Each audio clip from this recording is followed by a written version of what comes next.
It's time for another Q&A, so I asked on my community tab and on Instagram stories if you had any questions about Etsy or small business. I also went back through some comments on previous videos that I hadn't answered yet. This is officially the end of my How to Start an Etsy Shop in 2023 series, so if you have not seen that, I will leave the playlist linked in the description. I feel very tiny right now. I have the camera zoomed in, so I was about to buy a wide-angle lens for my camera because it's kind of hard to get footage of small rooms without a wide angle lens. Then I remembered that my camera had a kit of different lenses that came with it when I bought it, or different lens adapters and attachments, and there was one in there already, so I saved myself a couple $100. But now I feel very tiny. Was it necessary for this video? Probably not, but I'm gonna roll with it. Our first question is on a pretty old video about how to get sales on Etsy or how to increase your conversion rate. So at the beginning of this channel, I did a two-part video about how to get views and also how to get sales from those views. Those videos should have held up over the year or two that they've been out. Like, the algorithm hasn't changed that much, but I have made a couple videos that have expanded on it. One in particular that I'm thinking of is like the most ignored Etsy strategy or something, talking about how to get people to actually buy things, which increases your conversion rate. Duh, because that's what conversion rate is. Anyways, this question was, does a low conversion rate affect the quality score? I'm still a little fuzzy about that. In that video that this comment was posted on, I talked about the concept of the quality score on Etsy. So this is not a metric that they're going to give you. They're not going to say what your quality score is. That's an internal, quote unquote, secret metric that Etsy has for each listing, and that's how, or part of how it determines how you're ranked in search, in combination with query matching, which is how relevant your product is to what the person is searching, and buyer behavior. So just like on YouTube and Instagram and TikTok and things, Etsy does have that kind of algorithm where it will recommend things that the person is more likely to want. So quality score just plays into the holy algorithm, or is part of it. Etsy does mention a few things that affect your quality score. So your shop overall has a quality score. So let's say that you post a new item. At first, your item is going to have sort of a neutral quality score, but if your shop has a bunch of negative reviews, that is going to affect the quality score of that item because it affects your shop's quality score. I'm not sure if that's exactly what they call it or if it's something else when it's referring to your shop as a whole. From my understanding, the most important thing in your listing's quality score is the conversion rate. When you post a new listing, your quality score is sort of neutral to begin with, just so that the algorithm can kind of test it out and see what kinds of people respond to it, or if anybody responds to it at all. And beyond that initial first few days or a week, or however long that period is, again, they don't tell us. If a bunch of people are clicking on your listing, so you're getting a bunch of views, but you're not getting any sales from it, then that is going to signal to Etsy that maybe people aren't liking this item. Either there is something wrong with your description, the photos aren't clear enough, you're not answering the questions that people would have, or your SEO is just off, like you're not describing it accurately enough, like people are searching for one thing, but then your item comes up and it's not really what they're searching for. So yeah, low conversion rate is definitely going to negatively affect your quality score, just like having a higher conversion rate is going to positively affect it. So it's not uncommon for people to have one sale and then get a bunch more, because after you have a sale, it boosts your listing up a little bit in the quality score and in the search ranking. So it's going to be higher up the next time that somebody else searches for it, which could be at the same time or shortly after that first sale. And also, Etsy is not clear about what a good conversion rate is. For e-commerce as a whole, at least 1% is pretty good. So a 1% conversion rate means that 100 people viewed your listing and one person bought it. So it's not like a very high threshold. 1% is like 1 out of 100. The next question was under my Etsy vacation mode video, which is a little bit older as well. Summary of that video is that you shouldn't use vacation mode unless absolutely necessary, or if you don't have any idea when you're going to be back. So not necessarily for a vacation, like going to Disney World or something, but like if you're going to be in the hospital for a long time, or if you're having a family issue and you don't know when you're going to be able to be back to ship orders. The question there is, so even if I set an extended processing time that covers the time I am away, getting backtracked with orders also affects my shop? Question mark. It could. So at the time that I posted that video, probably over a year ago, I honestly can't remember when, it wasn't as big of a thing, but now if you have too many orders and you're taking too long to fill them, Etsy can involuntarily place you on vacation mode. Another commenter on one of my videos said that their shop got vacation moded for one order. So why they're asking that is in the video I mentioned as an alternative to using vacation mode, I said to put an extended processing time. So if you're on a week vacation, maybe put your processing time 1 to 2 or even 2 to 3 weeks, just so you can take a week vacation or however long it's going to be and then give yourself a little bit of time afterwards to get those orders out. That way people aren't expecting them in 1 to 3 days, because shipping orders late or past your processing time is one of the worst things that you can do. So it is a possibility that you could get involuntarily vacation moded for having too many orders. I don't believe that in this case, if you do get involuntarily vacation moded for having too many open orders while you're on vacation, is going to negatively affect your shop, like in the long term. The only negative effect there is going to be that people can't see your listings anymore in the search, so you do get less traffic in that case, but you won't get any traffic at all if you go on vacation mode. So if you are in this situation, maybe you just weigh the pros and cons of, you know, if I don't get any views at all, that also could set you back a little bit, so it could take a little while for your shop to kind of return to normal. Some people say it's right away once they turn off vacation mode. Some people say it takes like a week or so, but this is one of those things that you have to deal with as a business owner. You're never off work, even if you're on vacation. So if you notice something like that happening, you should be able to know right away, because if you have the Etsy seller app, if you notice like you're on vacation and you have like 100 orders out of nowhere, you're like, holy crap, you can turn it on vacation mode while you're away. And a lot of sellers that do get a large influx of orders will put their shop on vacation mode. I had to do this last year, but I only did that when I was at risk or was already going to be shipping orders late because I couldn't meet my processing time. Basically, I got so many orders at once that I didn't have time to go in and update my processing time. So by the time I realized that, it was too late and some of the orders were going to be shipped late and not a good situation. I was able to go in and change the estimated, the estimated ship date or something. If you have an order that's going to be late, you can change the shipping date once and it's not going to count as late. I just don't like doing that unless I absolutely have to. I would rather do that than get,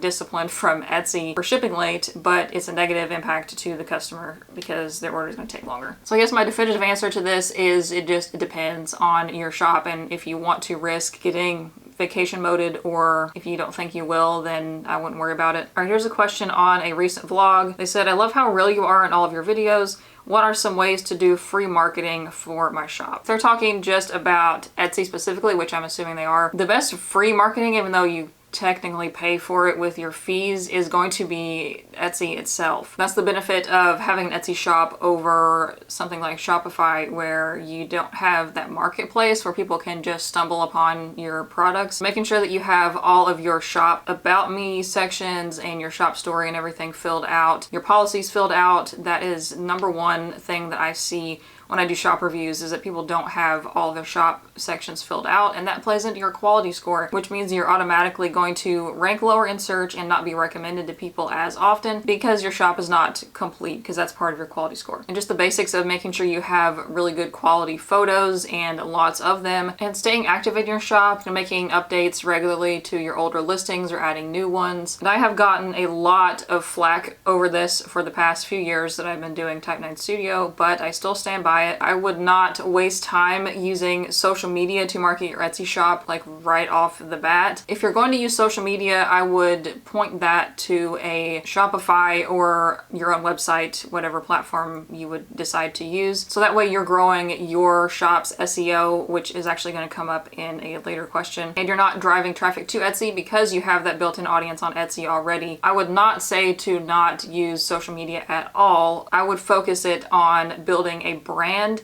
and making connections with real people who are in your target demographic that would be interested in buying your products. Like, be your own influencer, basically. And some people have had success with sending product to actual influencers or micro influencers, so people that have like less than 100,000 subscribers or followers or whatever. That just costs you, a few minutes to email them and ask for their PR address or if they would be interested and want to pick out something, and make sure that influencer aligns with your brand and their audience would be interested in your products as well. Don't expect anything in return. They may never mention it on their social media. That's a risk you're going to take. And those are the kind of accounts that you want to be following and interacting with, as well with your business social media, kind of creating a community of your target demographic. And thankfully now Etsy has that share and save thing. So if you do post on social media about your shop, you want to use that Etsy link. It's like your shopname.etsy.com or something like that. I wonder if I can find it. Yeah, it's just yourshopname.etsy.com. If I had any sales with that? One. I had one order so far from the share and save, and I think it was because, oh yeah, I mentioned this in a vlog. The person was in Sweden and I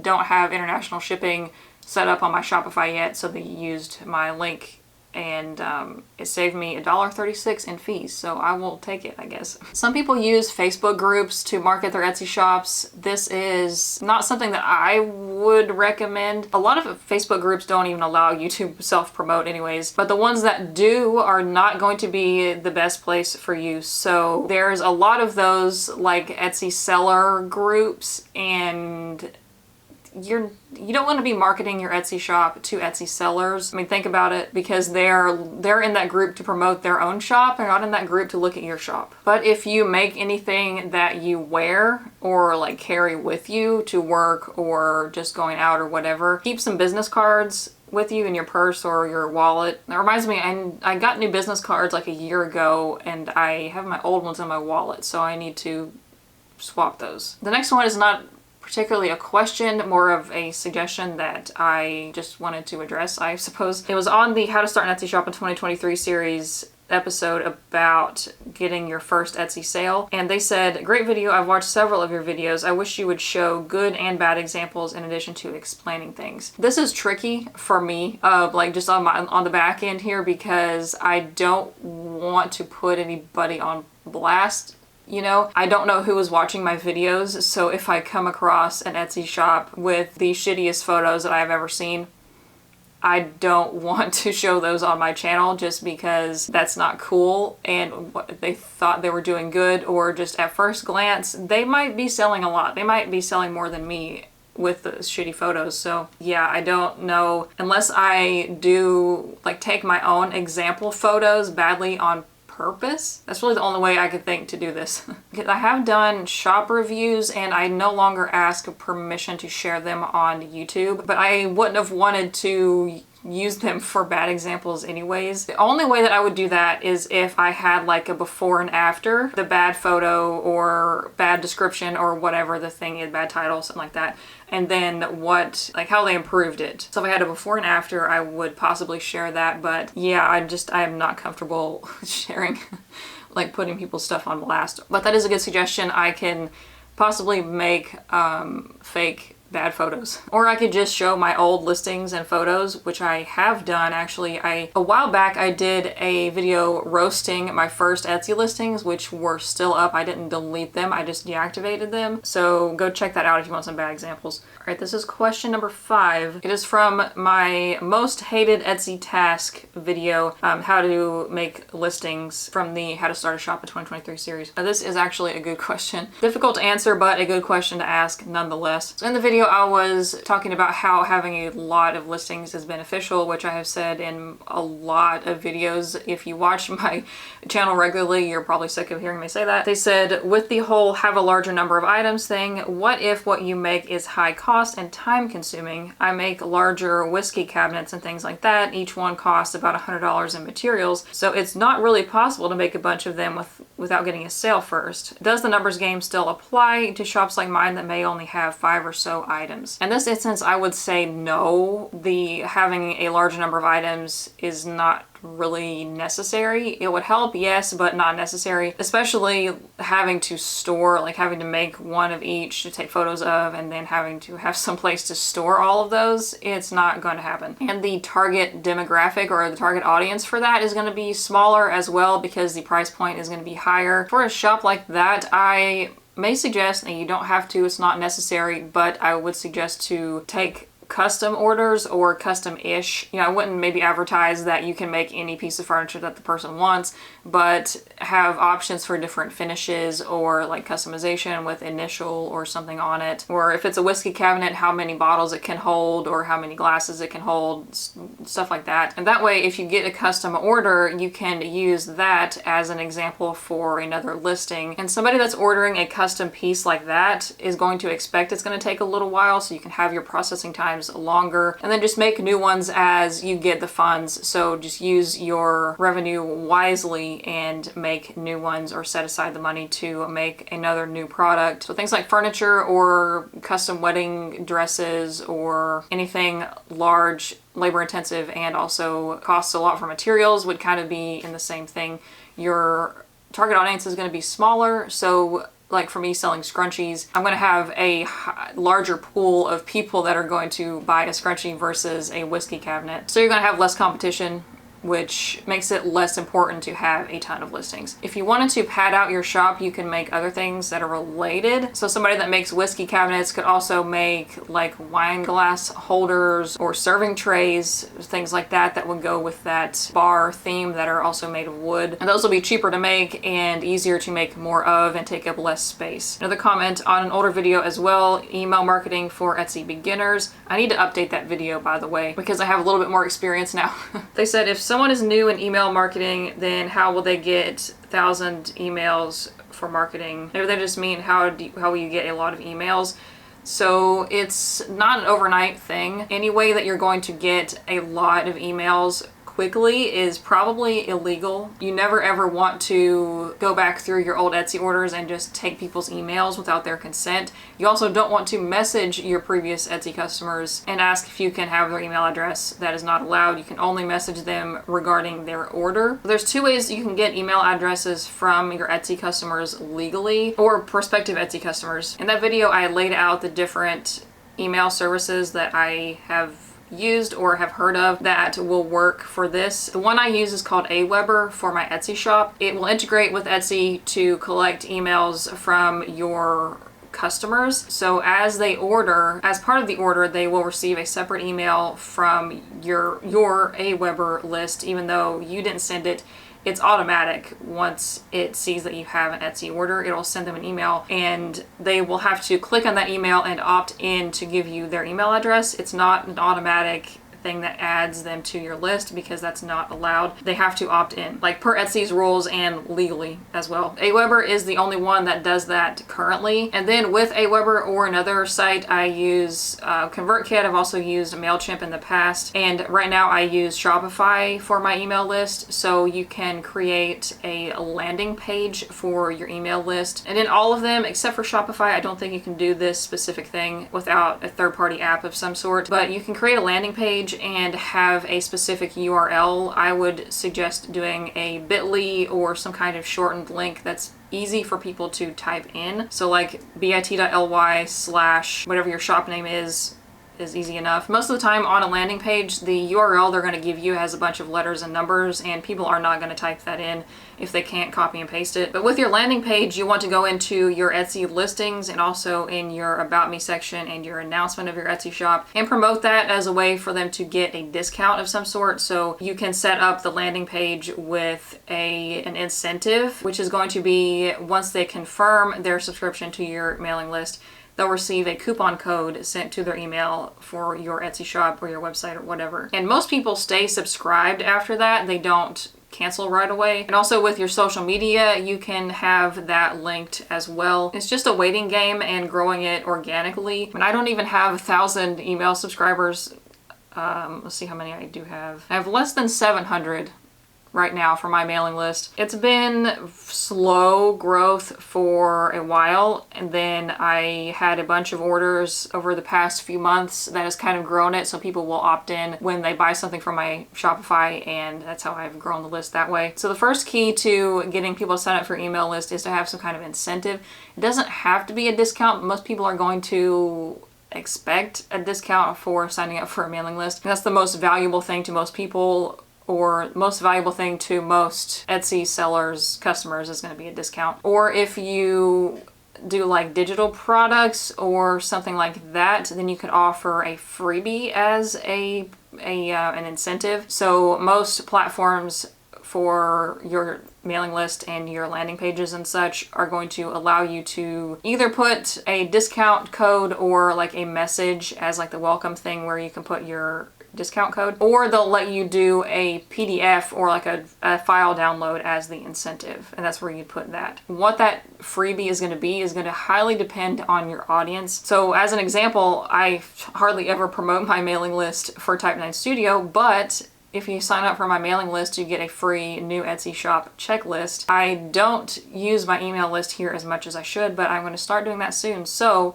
shameless plug, thanks to this commenter, if you want to sign up for my mailing list, the link is in the description, or it's links.type9studio.com. Just a few more questions left. This one is, any tips on getting Etsy sales daily? Just to be quite honest, I am not getting Etsy sales daily. It has declined recently because, don't freak out, okay, because I have put so much effort into marketing my Shopify that people are going to Shopify now instead of Etsy. And thus I have not been as active in my Etsy shop and like updating things, adding new listings. I have a bunch of new listings that are exclusive to my Shopify, so they're not even on Etsy at all. It's not useless for me to do so. Like, I will see the benefit of getting Etsy sales because then those people may subscribe to my mailing list, they may become repeat customers, and then move over to my Shopify where the fees are lower. The biggest thing that stops, or the biggest few things that stop most Etsy sellers from getting daily sales is, first of all, not having enough product to sell daily anyways to be able to get daily sales. So if you only have like 20 listings in your shop and you have just a 1% conversion rate, you're going to run out of products, right? Unless you have like a massive quantity of those 20 things. So your stats are very important in trying to reverse engineer this, or however you want to say that. But you also have to remember the human element, which I covered in a video. The one I mentioned earlier about the most ignored Etsy strategy, like how to get sales, I'll link that below as well. But remembering there's a human element, so just pumping out new listings with no regard for making them appealing or like, you know, making a connection with potential customers, it's probably not going to work. So going back to your stats, how you can use this information to figure out what to do next. If you get like thousands of views a month, for example, and your conversion rate is less than 1%, then that's telling you that your listings are reaching people, but there's something that's holding them back from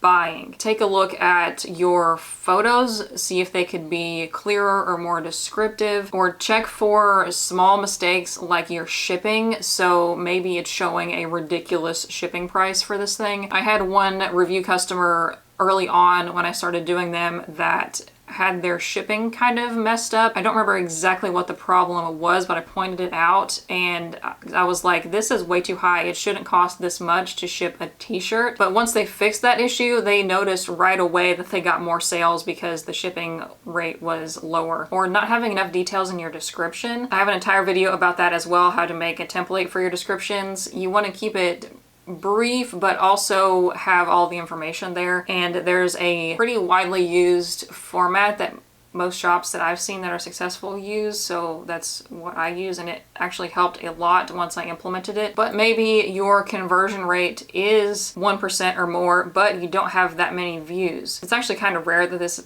happens, but in that case, getting more views is going to help. In some cases, if your conversion rate is low, then getting more views is not going to help much. Or I should say it's better worth your time to fix your conversion rate issues before trying to get more views. Even with all of that, just keep in mind that it's going to be up and down for pretty much everybody. If you want consistent sales, it's going to also depend on your niche. Having things that people want year round and not things that are going to be seasonal or depending on the time of year. So like if you have digital planners or even physical planners and things like that, you're going to sell more in like December and January, or sometimes in like July and August for school. Or Christmas stuff, you're going to sell more toward the end of the year, obviously. And the key to longevity and consistent sales is also going to be repeat customers. So making sure that your customer service is good and people want to come back and order things from your shop. For that reason, and to appease the algorithm gods, you want to be consistent and active in your shop. Having fresh things for people to come back to, or people that have favorited your shop